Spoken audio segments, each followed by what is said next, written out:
collé, on va découper l'envers.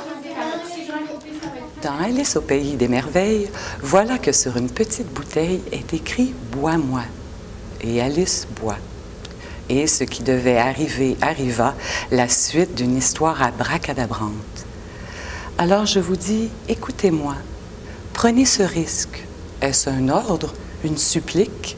Disons plutôt un genre de prière, un vœu, un souhait. Un cerf-volant lancé aux zéphyrs pour naviguer dans les couleurs d'un ciel capricieux. Je vous parle d'une maison aux allées changeantes où fleurissent un moment des plantes exotiques, des couleurs à en faire pâlir les arcs-en-ciel, des formes à en rendre jalouse la réalité.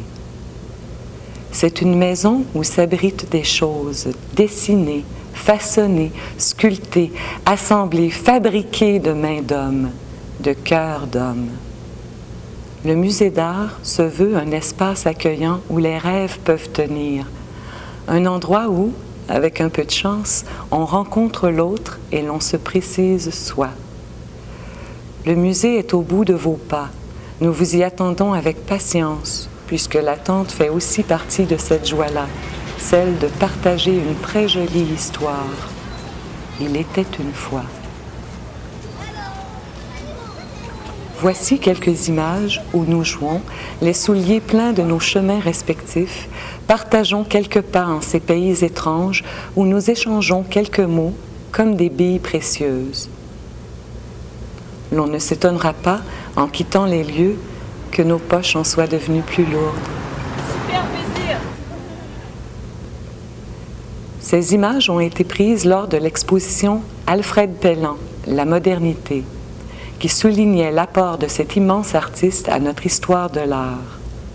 Toutes les expositions sont des moments uniques et souvent des moments exceptionnels. Exceptionnels parce que l'histoire trouve son chemin parmi des silences de faïence et des piaillements d'enthousiasme. On me demande parfois de suggérer l'une ou l'autre des expositions en fonction de tel groupe d'âge. Et je sais, à vrai dire, que je finis toujours par vanter chacune d'entre elles.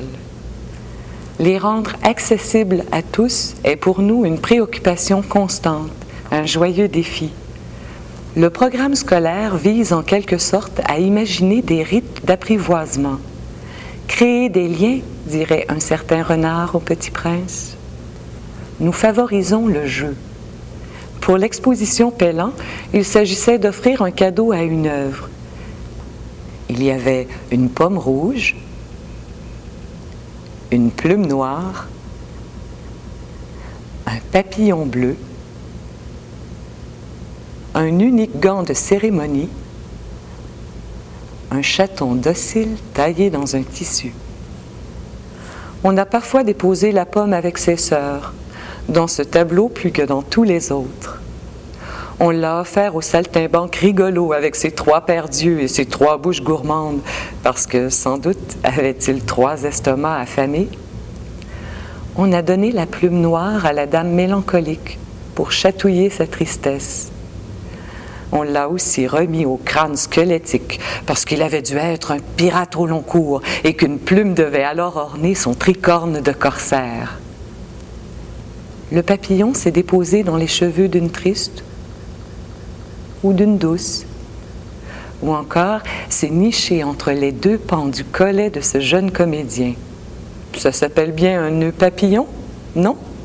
Le gant a fleuri comme une marguerite parmi les tulipes flamboyantes, et le chaton est venu se poser en félin sur le bras d'un fauteuil, où, tel le chat de Chester, s'est camouflé dans ce tableau. Le voyez-vous? Oh oui, il est là!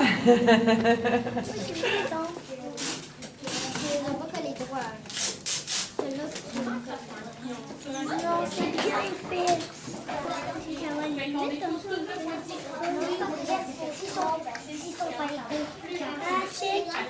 C'est pas bien collé, on va découper l'envers. C'est ça.